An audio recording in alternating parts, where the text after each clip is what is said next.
Mystic Brew, and this one's going to be a little bit special for me. I started to do some notes. And I said, nope, I want this one straight from the heart because this one is important to me. And this was actually, this has been on my mind the past couple of days. So I partially, because there's still all this social justice stuff, which always kind of makes it apparent. But part of it was inspired by the fact that, well, today I joined a live stream for tonight, and I've been on a few other live streams, and this one was Satsu 2 cents, a Satsu, and it was between 15 and 25 people. It ran for about an hour and a half, and I guess I got there fairly early because I had opened my email and saw he was live, jumped in there, and one of the things, I always enjoy his videos, and I'm subscribed. But what I really liked was, first of all, that there was a real dialogue going on, and he was responding to it. And the fact that there were less people allowed him to respond. But anyway, what I'm really getting at is that there's a couple of I guess we're going to call them African Americans, black, people whose ancestors came from Africa. But the ones who've been in America for hundreds of years, Americans, like black Americans, I guess I'm talking about. And how much, I have a lot of YouTubers I like, but there is something about when I'm listening to one of my black American brothers, there's a warmth that gets going. And I think it has a little bit to do with my fact that I can access my own past lives memory. Not to the detail, to me, the stuff that's relevant to me in this body right now. And that'd be more of like the emotional tones. It's not so much detail as it is the richness, not the black and white stuff, more of the color stuff. And here we are talking about color in a way. And in many ways, that's, when I think of race, I think of the human race. I am a Gaian Sophian. And so for me, the anthropine being that is one of my favorite terms for us, or the anthropos, as the Greeks called it, or the Gnostic Greeks. And of course, I'm Gnostic light, or Gnostic like, but I am deep Sophian. And that's kind of, I say Sophian because of the mythos and the cosmology that comes with that package, and how rich that is, and how it really applies to us as humans. So anyway, getting back to the human race, in many ways, the whole concept of colorblind to me is stupid. It's like looking into your spice jar, and everything looks like salt or pepper instead of cinnamon and oregano and whatever. And then also, again, if we want to go into there's two, we kind of have two histories we're working with. One is the scientific theory, and and the out of Africa theory. And again, to me, then there's other ones that are based, where I guess the white race originated in Europe, and it might be right. To me, none of them. I find it interesting from a historical perspective, but to me, once our spirits develop on this planet, we're Sophias, or you can resist it, but you can tell the people who are resisting. Currently, we can tell them because they're trying to build something called the New World Order. They're the globalists. They hate this planet. They know the real cosmology of this planet, and there was an insertion into the cosmology a couple of thousand years ago. I'm going to try and stay very apolitical here, or atheologic. But there was an insertion. It was actually a mind virus. And it's very much tied in with the Sophian myth, but not here. But anyway, back to race. When I became a musician at 12, the real impetus, at least from a band perspective, was the Beatles. And of course, I have a natural sense of rhythm. I've been a bass player. I picked up the bass 4 years after I started playing an instrument. I started guitar at 12 and started playing bass at 16. And I was playing lead guitar from 15 to 16. No, no spectacular guitar player, but I was a lead guitar player. And I would say my real guitar hero was Jimi Hendrix. Okay, so I hope you see where I'm taking this. Okay, so here I was, a 15-year-old, predominantly European. I'm about 1/16 Native American from both sides of my family. And of course, at 1/16 Native American, nobody's impressed.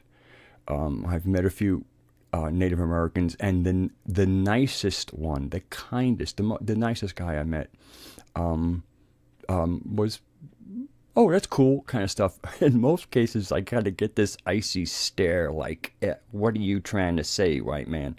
But, but again, give him, that's another story completely, what the Europeans did to the Native Americans.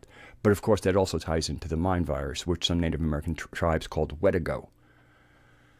And it's very real. Wedigo is very real.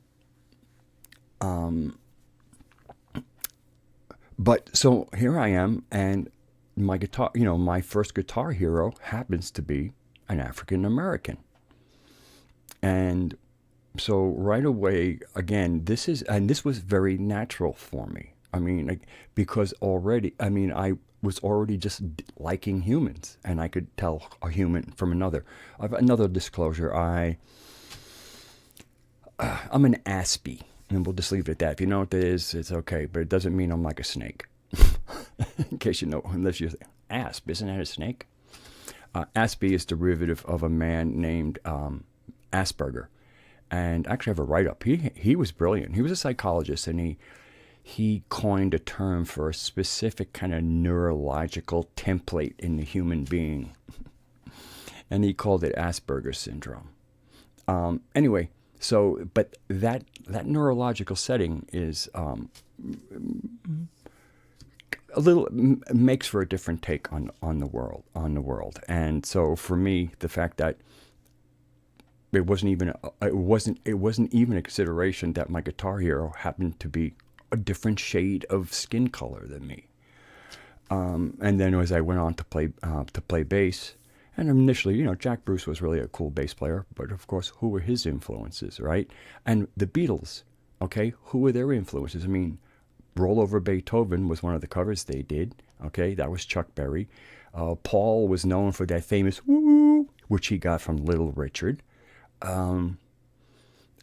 As you can see, when it comes to art, music, and things that are really, from your spirit, it's the racial divide just wouldn't work because it's a divide and conquer tactic, and we need to get into that. Now, of course, that divide and conquer has been going on for thousands of years at different levels and in different places, and that's had its psychological impact, and that's also left historical impact. And certain people look at their histories and they come away with different emotional reactions to history and how they're going to deal with it in the now. My concept of what do we do with the now is let's build a future that when we look back at when that becomes a past, that we can together go, all right, we like that one because we built it together. And so and one of the things I'm really liking about YouTube, and what I'm going to just call, many of the people I'm going to say, I guess, are probably what you might call sympathetic, and they can resonate with what is called the alt-right. I'd like to think that what we're doing on YouTube and what's not part of the social justice warrior movement, okay, in many ways, it's kind of like what is not that kind of insanity, really. And that insanity is, again, an insert from the politically correct. This is all part of the mind virus. I mean, when I get into my big one about the narrative, and I'm going to have to develop charts because it's involved. Now that becomes important because it allows us to really take control of our now. And for those who don't feel empowered by having the real information so they can move forward, There should be enough information for those who like to point the finger, the blame. They'll have enough information that they can play the victim game. The victim game is one of zero power. Okay, you're either empowered and you might find yourself in a difficult situation you need to think your way out of, or you're a victim and you really want to play that. I got no time. I got no time for people who play victim and look for victim opportunities where victimization actually seems to get points, and there's a lot of that in the SJW type of thing. So when I look at YouTube, and I'm just going to do a shout out to some people that I think are doing a great job. Okay, so I've already mentioned Satsu, 2 cents. If I wanted to stay temporarily on the African American theme, there's Uncle Hotep, also known as Handy Mayhem. Oh man, what a great guy! I mean, and I guess there's was it Hotep Jesus? I check him out sometimes. He's got an edge to him. Brilliant guy, good heart, just a good guy. Then Styx Hexenhammer, Sargon of Akkad. I mean, if everybody, I mean, Alex Jones. Okay, he's in a league of his own. In many ways, he's almost like the sun and where the planet's trailing behind me. If you know the real proper way that the sun kind of goes through the arms of the galaxy and it drags the planets behind it. That's why how I kind of feel often about much of this movement, because he really opened the doors. But other people, so we got Styx, we got Sargon, Lionel Nation. This new Destroying the Illusion, I think his first name is Joshua. And then there are other people. Computing Forever. I know I'm leaving, so I could probably just open my list. But okay, but they're all kind of coming from the same place, which to me is common sense. And with so many people being just pure reactive, I'm finding what a lot of these people are the voices of observation. And it's really, and I'm just, because each of these people is coming from who they are. I come from my weird modern wizard, type thing. But if you notice, I'm never really trying to come from a particularly magical or any of my story we got things to do. I'm here. This is, there's something that's trying to happen here. It's a grand awakening, an awakening to who we were intended to be. And we are magnificent in our full flower. And that's why there's so many people here. Some want to hold us down and some want to ride the wave. But it's dull out there. It's dull. It's moribund. And what's interesting was I forget when I read it, but supposedly there was reporting that that the universe was experiencing entropy. But apparently they recently figured it seemed like rather that the universe they were catching it was almost like going into like some other mode, a reversal mode. And I really believe that this awakening on this planet, and if you do ever check out the name Dan Winter, go to his YouTube channel, and it might be difficult to get through some of it, but his concept of sharing plasma, vortices, and anyway, I'm kind of getting off the thing of race, but in many ways, no. Because when we get to it, when we realize we're just coming in these different containers, and that's a different kind of metaphysical concept with reincarnation and how we pick our lives and all that kind of stuff. Again, I'm here to try and I want us to get to work, and to me, one of the things we do is that we kind of give a shout out and realize that we're all on the same page, and I'd like to think that page is a divine feeding. And I don't really believe in a divine plan, because a plan is something that's already there, and then it's just kind of like the fulfillment.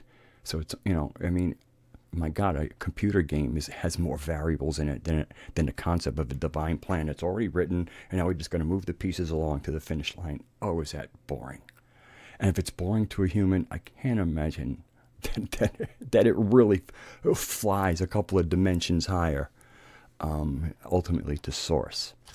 Actually, that's a big part. I think it happens to a lot of people is that, especially with the traditional religions, let's pick on the Old Testament, and we'll pick on the Old Testament in English because it's the only form of the Old Testament I know, and we know that translations hurt things, and we know that there's deeper meanings, and in the original language, and Hebrew is a very mystically sourced language, and of course it could have whole different revelations.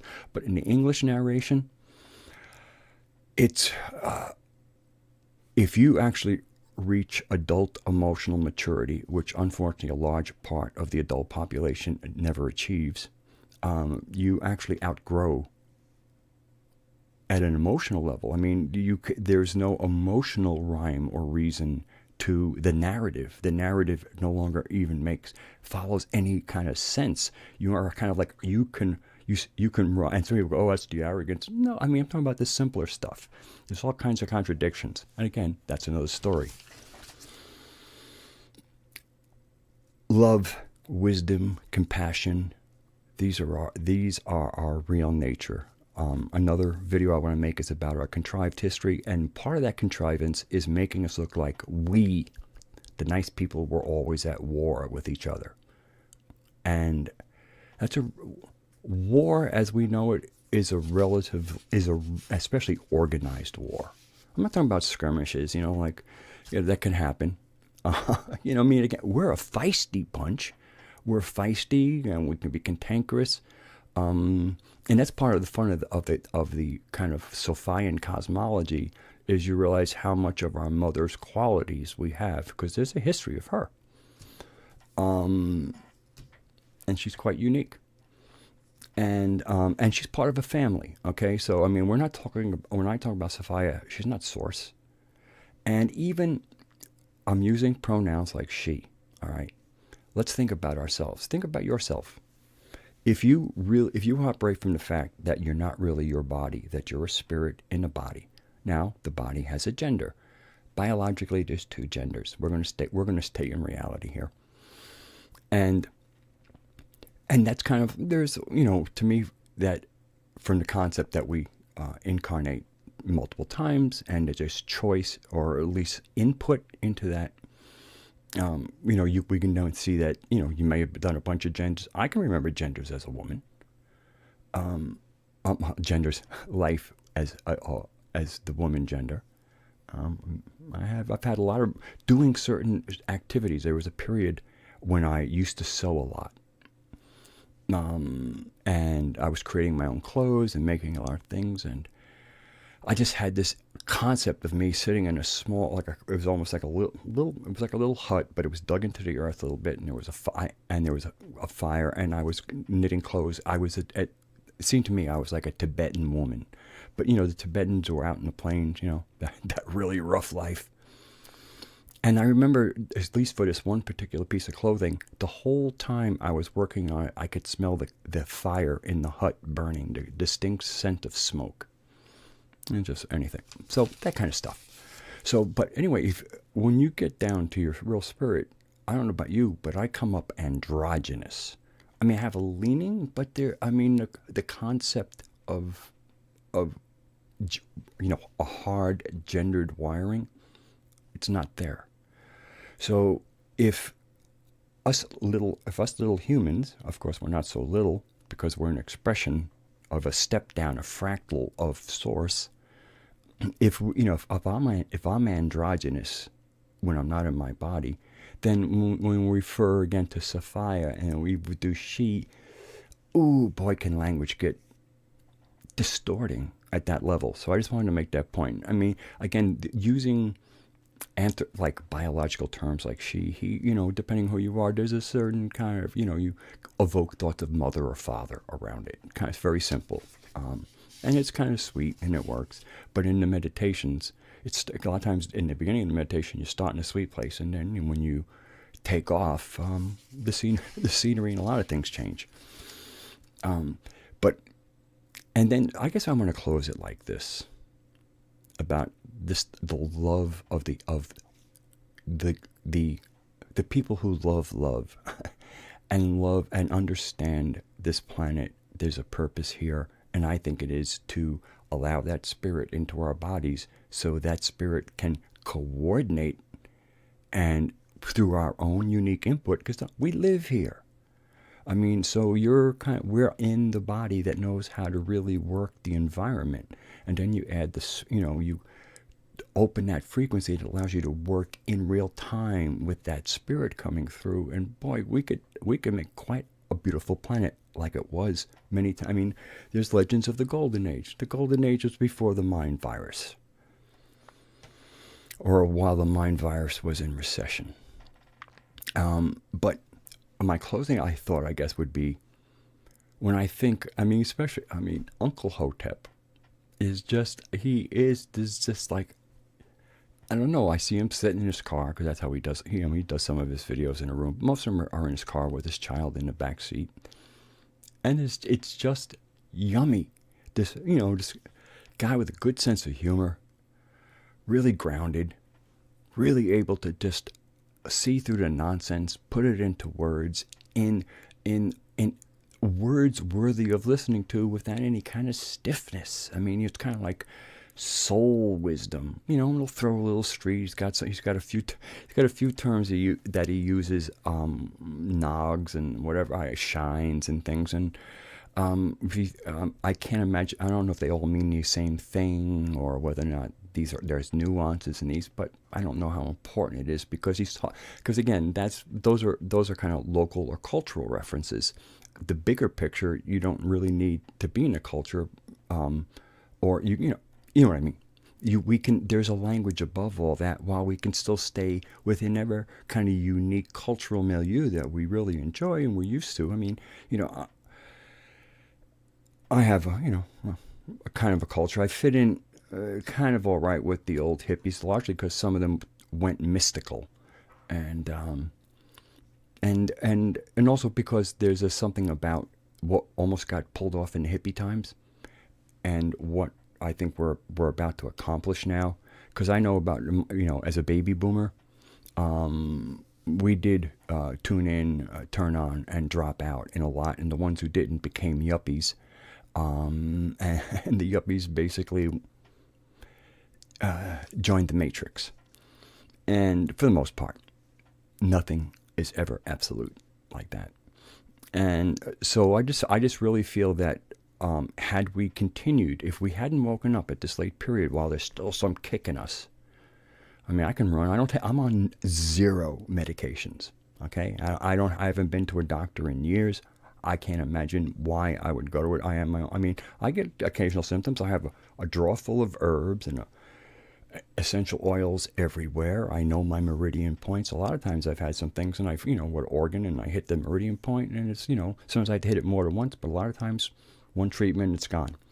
So anyway, I've been on this planet for 64 years in this body. That's how I'm going to put it that way.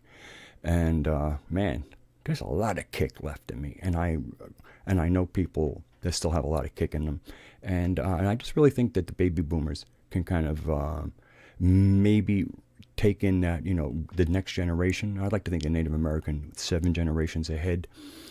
And if we can return the republic, get rid of that corporation United States and get back to the republic and give that to the next generation, we will have, to me, fulfilled our promise of being awakened as we thought we were in the 60s, and having, to me, the promise that each generation should keep with the future generations is we're going to at least give it to you as we hope to give it to you better. But to me, handing off to a generation worse, which is what we have been doing, especially with the entitlements, and it's just not waking up to the criminality because it's working out for you right now, and the people who are going to pay for it are the kids, and I think that's a nasty idea. And I know most people aren't doing it on purpose, but at some point it's going to come up, and it doesn't hurt trust me, it doesn't hurt anymore that you have an excuse for why you didn't do it. It will hurt. And you trust me, if you've managed to stay healthy, I mean, a lot of people my age have a table full of medications they're on, and their health goes down each year, largely because of the medications. The medications do not feed your life force; they steal from it. More natural remedies know how to work with the life force. It's a completely different view of health.